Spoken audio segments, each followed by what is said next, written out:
গতকালকে আমরা আগরতলা রেল স্টেশনে একজন ড্রাগ পেডলারকে গ্রেপ্তার করা হয়। যদিও এটা আমাদের আগরতলা জিআরপি এবং আগরতলা আরপিএফ মিলে এটা জয়েন্ট অপারেশন করা হয়েছে। তো ওনার কাছ থেকে একটি ব্যাগের মধ্যে হাত ব্যাগের মধ্যে 8 প্যাকেট গাঁজা, যা ওজন করলে দেখা গেল 8 কেজি 100 গ্রাম। তো উনি অ্যাকচুয়ালি রানী কমলাবতী যে এক্সপ্রেস আছে ওটা করে ওই গাঁজাগুলি নিতে চেষ্টা করেছিল এবং জিজ্ঞাসায় বলে যে উনি এগুলি মানে ইউপিতে নিয়ে যাবে, যেখানে ওগুলার পার কিলো প্রায় 20,000 টাকা করে বিক্রি করতে পারবে এরকম বললো। এবং এই সুবাদে যদি হয় তাহলে দেখা গেছে প্রায় 1,60,000 টাকার মতো ওইখানে ডেস্টিনেশন মূল্য হয় আর কি। তো আমরা গতকালকে আমাদের আগরতলা জিআরপি থানাতে ওনার এগেনস্টে একটা মামলা নিয়েছি এনডিপিএস দ্বারাই। তো আজকে আমরা ওনাকে মামলা আদালতে প্রেরণ করছি এবং পুলিশ রিমান্ডও চাচ্ছি। এবং আমরা এটাও দেখছি যে মানে উনি এগুলি কোথা থেকে এনেছে এবং ওটার যে ডেস্টিনেশন কাকে উনি দেবেন এগুলি আমরা দেখছি এবং যারা এগুলোর সঙ্গে যুক্ত থাকবেন আমরা অবশ্যই তাদের আইনের আওতায় আনবো। ওনার নাম এবং বাসস্থান?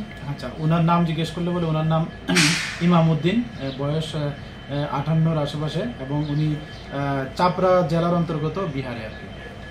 এখানে কোনখান থেকে উনি নিচে কিছু কইছেন? এগুলি তো উনি এখনো মানে জায়গার নামটা বলতে পারছেন না বা উনি ইন্টারন্যাশনালি বলছেন না, এও হতে পারে। তো আমরা ইন্টারোগেশন চলছে, দেখি এবং যারা এটার সঙ্গে যুক্ত থাকবে আমরা অবশ্যই তাদেরকে আইনের আওতায় আনবো। প্রতিনিয়তই দেখা যাচ্ছে রেল স্টেশন থেকে গাঁজা পাচার, মানে আপনারা তার রিকভারিও করছেন, মানে কেন এত গাঁজা পাচার হচ্ছে কিছু কি আপনারা এতদিনে কিছু বুঝতে পারছেন?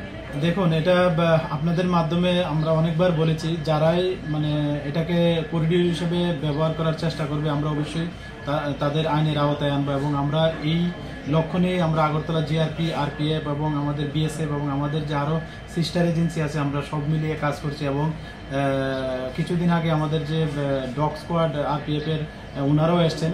তো আমরা সবাই মিলে এই বিষয়টা দেখছি এবং যারাই এই স্টেশনকে মানে এরূপ মাদকদ্রব্য ব্যবহার করার চেষ্টা করবে আমরা অবশ্যই তাদের আইনের আওতায় আনবো। এবং আপনারা এটাও দেখছেন যে আমরা রেল স্টেশন থেকে রেলের ভিতর থেকেও আমরা করছি এবং যারা রেল কর্মী আছে, কিছুদিন আগে দেওঘর এক্সপ্রেস দেখেছেন, আমরা ওইখান থেকে আমরা মানে যারা ড্রাগ পেডালার সঙ্গে যুক্ত ছিল আমরা অ্যারেস্ট করেছি এবং গাঁজাও বরামদ করেছি এবং এটা সবসময় চলতে থাকবে।